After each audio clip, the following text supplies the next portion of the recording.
إن الحمد لله نحمده ونستعينه ونستغفره ونستهديه ونستنصره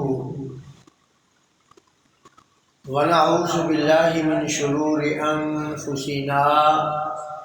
ومن سيئات أعمالنا من يهده الله فلا مضل له ومن يضلله فلا هادي له وأشهد أن لا إله إلا الله وحده لا شريك له وأشهد أن محمدا عبده ورسوله أما بعد فإن أحسن الحديث كتاب الله وخير الهدي هدي محمد صلى الله عليه وسلم وشر الأمور محدثاتها وكل محدثة بدعة وكل بدعة ضلالة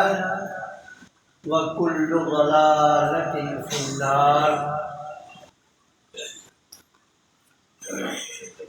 اللهم صل على محمد وعلى آل محمد كما صليت على إبراهيم وعلى آل إبراهيم إنك حميد مجيد. اللهم بارك على محمد وعلى آل محمد كما باركت على إبراهيم وعلى آل إبراهيم إنك حميد مجيد. أعوذ بالله من الشيطان الرجيم. بسم الله الرحمن الرحيم. يريدون ليطفئوا نور الله بأفواههم والله متم نوره ولو كره الكافرون. هو الذي أرسل رسوله بالهدى ودين الحق ليظهره على الدين كله ولو كره المشركون. يريدون ليطفئوا نور الله بأفواههم. کفار و مشرکین چاہتے ہیں کہ وہ اللہ کی روشنی جو دین اسلام ہے اس کو وہ اپنی زبانوں سے شکست دے دیں، اسے گل کر دیں، اسے بجھا دیں. واللہ متم نورہ، لیکن اللہ جو ہے اپنی اس روشنی کو پورا کر کے رہے گا. وَلَوْ كَرِهَ الْكَافِرُونَ، اگرچہ کافروں کو یہ بات کتنی بھی ناپسند کیوں نہ ہو. هُوَ الَّذِي أَرْسَلَ رَسُولَهُ بِالْهُدَى وَدِينِ الْحَقِّ. وہ اللہ اس روشنی کو پورا کرے گا جس اللہ نے اپنے رسول کو دین حق دے کر بھیجا. وہ الذی ارسل رسولہ بالہدی ودین الحق، جس نے اپنے رسول کو رہنما دین دے کر بھیجا، رہنمائی کرنے والا دین دے کر بھیجا، دین حق دے کر بھیجا. وہ اللہ اس روشنی کو، اس دین کو مکمل کرے گا. لِيُظْهِرَهُ عَلَى الدِّينِ كُلِّهِ، اس نے یہ دین بھیجا ہی اس لیے ہے تاکہ دلائل و براہین کی روشنی میں اس دین کو تمام ادیان باطلہ پر غالب کر دے، ولو کرہ المشرکون،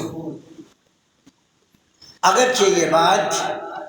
مشرکین کو کتنی ہی ناپسند کیوں نہ ہو۔ رب ذوالجلال نے دین اسلام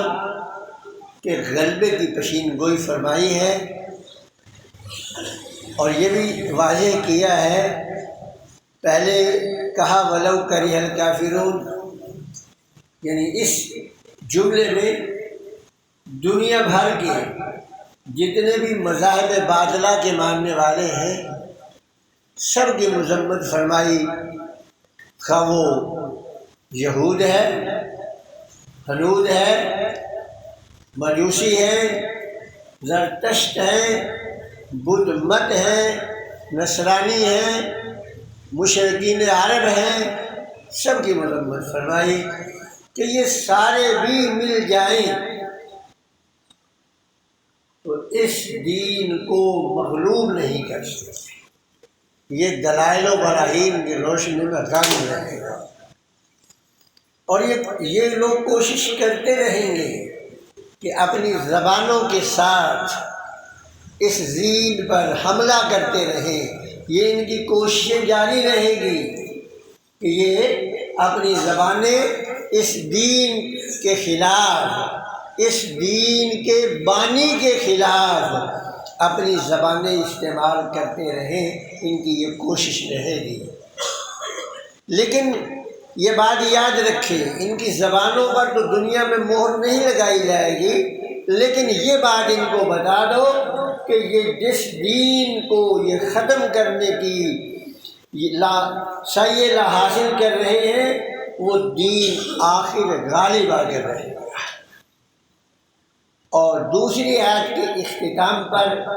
مشرکین مکہ کی مذمت، مشرکین عرب کی مذمت فرمائی کہ مشرکین عرب خواہ کتنا بھی پروپیگنڈا کر لیں، رسول رحمت صلی اللہ علیہ وسلم کے خلاف کچھ بھی کہہ لیں، یہ دعوت کا کام جاری رہے گا،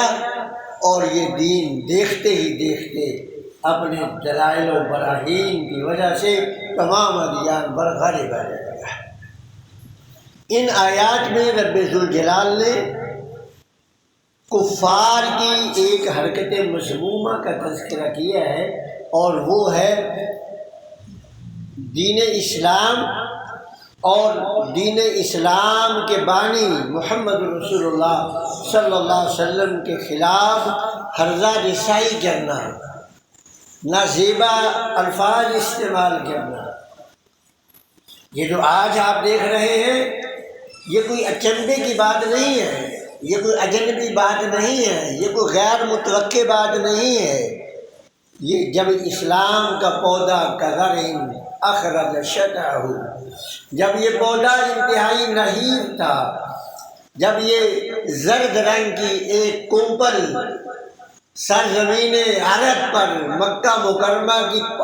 سیاہ پہاڑیوں کے اندر یہ پتھریلی زمین کو چیرتی ہوئی باہر نکلی تھی نا، یہ اس وقت سے پروپیگنڈا جاری ہے۔ جب مکے کے رہنے والے کچھ لوگ جو فطرت سلیم رکھتے تھے حلقہ بگوش اسلام ہوئے تو آپ صلی اللہ علیہ وسلم پھر ایام حج میں بیت اللہ کا رخ کرتے، اور جو دیگر عرب سردار مکے کے جو باہر کے قبائل تھے، دیگر شہروں کے جو قبائل کے سردار تھے، وہ جب حج کرنے کے لیے آتے تو رسول رحمت صلی اللہ علیہ وسلم انہیں انفرادی طور پر دین کی دعوت دیتے۔ تو اہل مکہ نے نبی کریم صلی اللہ علیہ وسلم کے بارے میں یہ مشہور کر دیا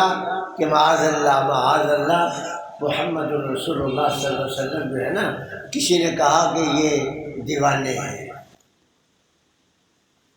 کسی نے کہا ان پہ جادو کا اثر ہو گیا ہے، کسی نے کہا یہ شاعر ہیں، اور کسی نے کہا کہ یہ خود جادوگر ہے، یہ پروپیگنڈا عام کر دیا، اور جو بھی دوسرے شہروں کا رہنے والے لوگ آتے، خصوصاً جو اپنے قبائل کے سردار ہوتے، ان کو کہتے کہ دیکھنا ہمارے شہر کے اندر ایک معاذ اللہ کوئی دیوانہ کہتا، کوئی شاعر کہتا، کوئی سحر زدہ کہتا، کوئی اسیب زدہ کہتا کہ ایک شخص پیدا ہوا ہے، اس کی بات میں اثر بڑا ہے، جو لوگ اس کی بات سنتے ہیں نا وہ اس کے دامن میں آ جاتے ہیں، معاذ اللہ دامن فریب میں آ جاتے ہیں، وہ لوگ یہ کہتے ہیں۔ اسی دوران زماد نامی بنو شنوا قبیلہ کا ایک فرد تھا جو یمن کے راستے پر، مکے سے یمن جائے تو راستے میں یہ قبیلہ آباد تھا، وہاں کا رہنے والا تھا۔ یہ آیا اور اس کے بارے میں یہ عرب میں معروف تھا کہ یہ اسیب زدہ لوگوں کا علاج کرتا ہے، یعنی یہ جو آج کل ہمارے ہیں نا توہم پرستی، یہ اس وقت بھی یہی تھی۔ یہ جس کو آج کی زبان میں اسیب کہا جاتا ہے نا، اس دور میں اس کو ریح کہا جاتا، ہوا۔ تو آج کل بھی بعض جو ہے نا جو پڑھے لکھے ہیں وہ تو کہتے ہیں اسیب ہے، اور جو پڑھے لکھے لوگ نہیں ہیں نا وہ کہتے ہیں اس کو ہوائی چیزیں لگی ہوئی ہیں، ایسا ہی ہے نا، ہوائی چیزیں کہتے ہیں لگی ہوئی ہیں۔ تو اس وقت بھی یہ لفظ ریح استعمال ہوتا تھا۔ تو یہ زماد کے بارے میں یہ معروف تھا کہ یہ جو ہے نا اسیب زدہ لوگوں کا نا علاج کرتا ہے۔ تو اسے بتایا گیا بھائی اس کی بات نہیں سننی۔ تو مکے کے لوگوں سے یہ کہنے لگا کہ میں علاج کرتا ہوں، میں دم کرتا ہوں۔ بعض روایات میں آتا ہے کہ اس کے پاس کوئی جڑی بوٹیاں تھی، لیکن صحیح روایات کے اندر یہ ہے کہ وہ دم کیا کرتا تھا۔ اس نے کہا کہ میں دم کرتا ہوں اور میرے دم سے جو ہے وہ اسیب زدہ لوگ جو ہے وہ صحیح ہو جاتے ہیں۔ چنانچہ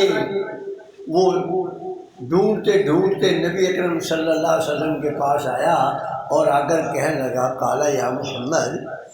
انی ارکب من هذه الريح، یہ جو ہوائی چیزیں آپ کو لگی ہیں نا میں ان کا دم کر لیتا ہوں۔ ان اللہ یشفی علی یدی من شاء، کہنے لگا کہ بھی اللہ شفا دے دیتا ہے میرے ہاتھ پر جس کو چاہتا ہے۔ اب آپ ذرا غور کریں زماد کے الفاظ پر، آپ ذرا غور کریں۔ تھا وہ مشرک، مسلمان نہیں تھا، مشرک تھا، مسلمان نہیں تھا، لیکن اس کا عقیدہ کیا تھا؟ عقیدہ اس کا یہ تھا کہ وہ یہ کہتا ہے کہ ان اللہ یشفی علی یدی من شاء، کہ میرے اس دم سے نا میں دم کرتا ہوں، ان اللہ انی ارکی من هذه الريح، میں ان ہوائی چیزوں کا دم کرتا ہوں اور اللہ جو ہے شفا دے دیتا ہے میرے اس دم کی وجہ سے جسے چاہتا ہے مشرک، عقیدہ کیا ہے کہ شفا اللہ ہی دیتا ہے۔ لیکن آج کا پیر مولوی صوفی، بھلے وہ ہمارے مسلک سے تعلق رکھتا ہو یا دوسرے سے تعلق رکھتا ہو، یہ بات آپ ذہن نشین کر لیں، جو اس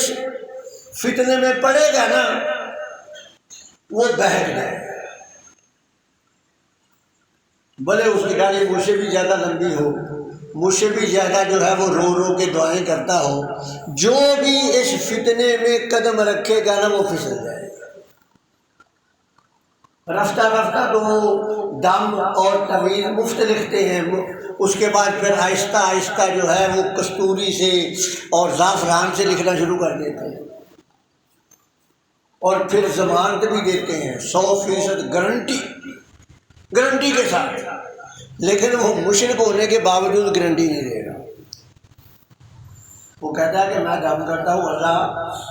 جسے چاہتا ہے شفا دے دیتا ہے۔ پھر کہتا ہے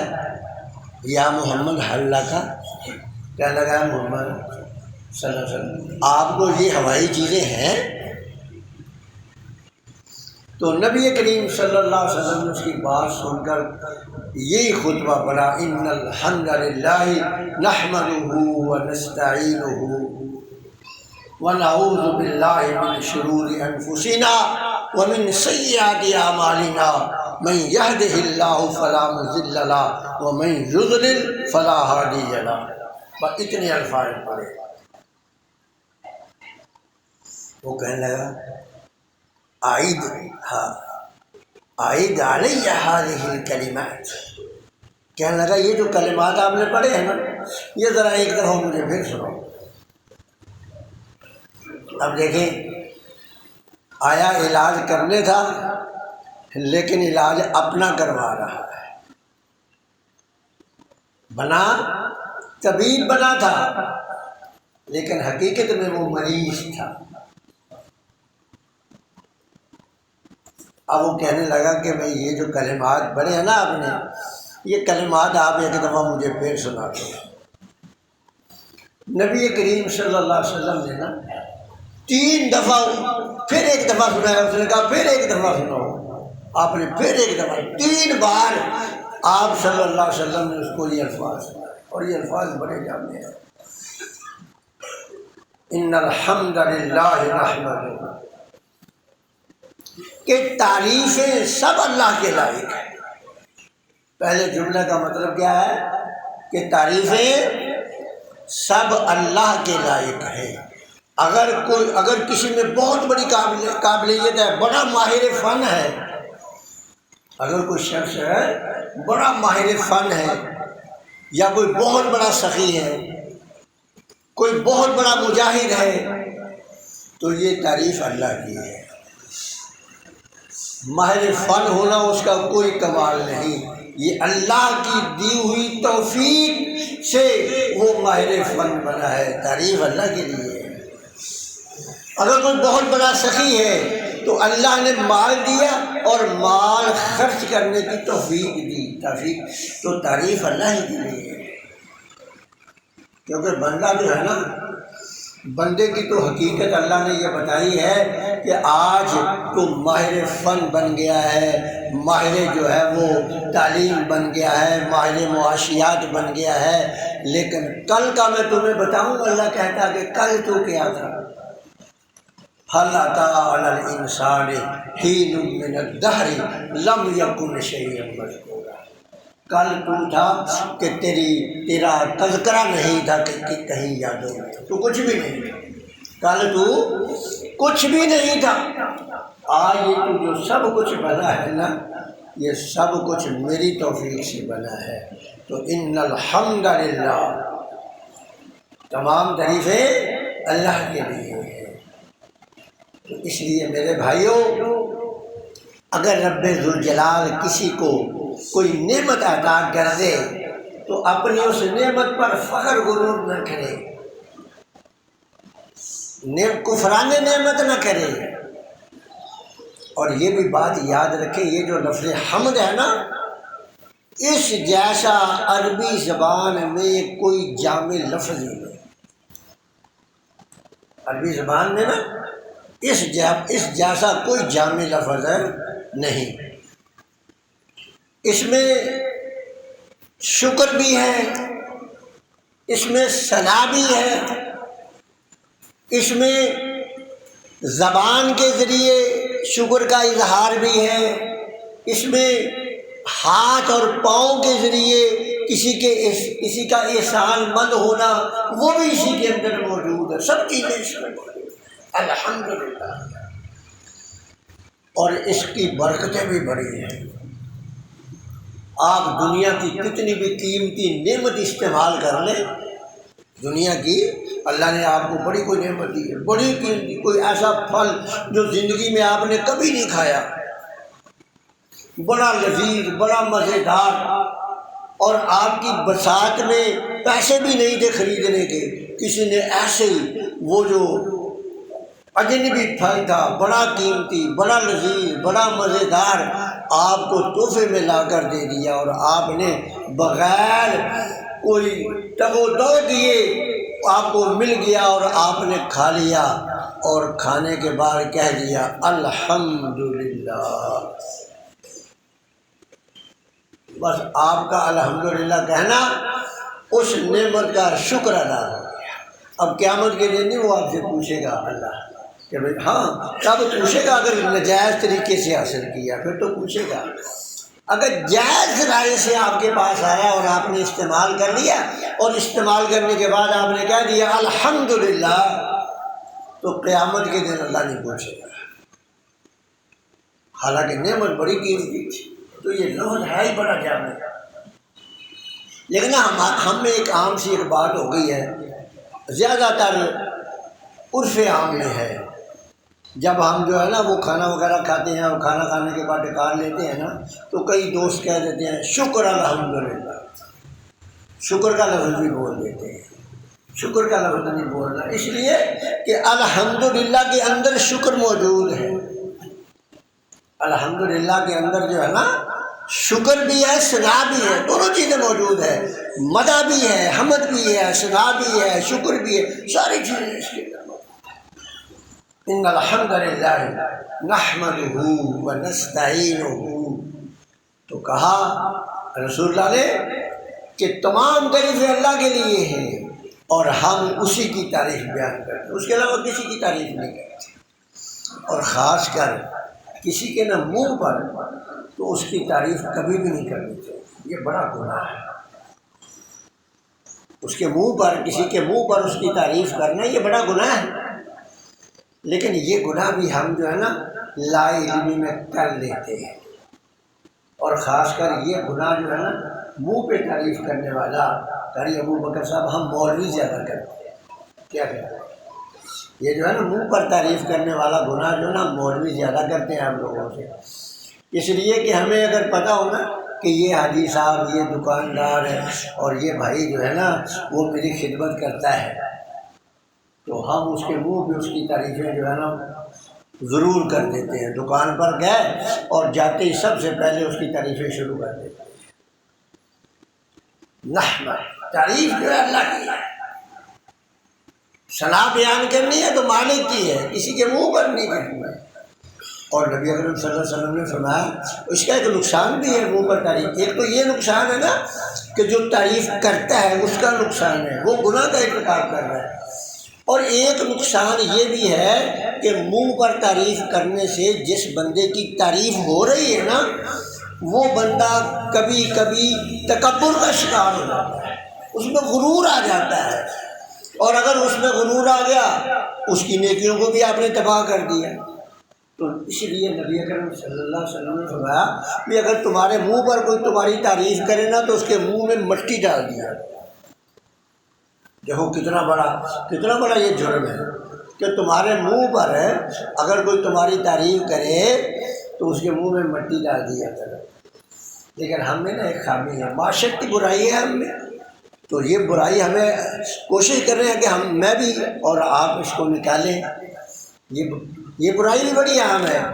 کہ ہماری اگر کوئی تعریف کرے نا تو ہم پھولے نہیں سماتے، اگر کوئی ہم پہ تنقید کر دے تو ہم غصے سے باہر ہو جاتے ہیں، پھر ہم غصے میں ہو جاتے ہیں، اگر کوئی تھوڑا سا کہہ دے نا کہ حافظ صاحب یار آج آپ نے یہ مسئلہ غلط بیان کیا ہے، تو میں پھر اس کو گلے پڑ جاتا ہوں، تو بڑا عالم ہے کہ میں، تو تنقید ہم برداشت نہیں کرتے اور تعریف ہمیں بہت اچھی لگتی ہے، تو یہ آپ صلی اللہ علیہ وسلم کہا کہ جو تمہارے منہ پر تمہاری تعریف کرے نا اس کے منہ میں مٹی ڈال دو تاکہ کہیں وہ تمہارے نیک اعمال کی بربادی کا سبب نہ بن جائے، کہیں تم میں ریاکاری نہ آ جائے، اور ریاکاری جو ہے نا اعمال کو ایسے تباہ کر دیتی ہے جس طرح آگ لکڑی کو راکھ بنا دیتی ہے۔ اللہ نے قرآن میں کہا ہے نا، بس آخری آیت کا ترجمہ کر کے ختم کرنے لگا ہوں، یا ایھا الذین آمنوا لا تبطلوا صدقاتکم، اے لوگو اپنے بالمن والاذی کالذی ينفق مالہ رئاء الناس، فرمایا کہ اے ایمان والو اپنے صدقات کو نا احسان جتلا کر،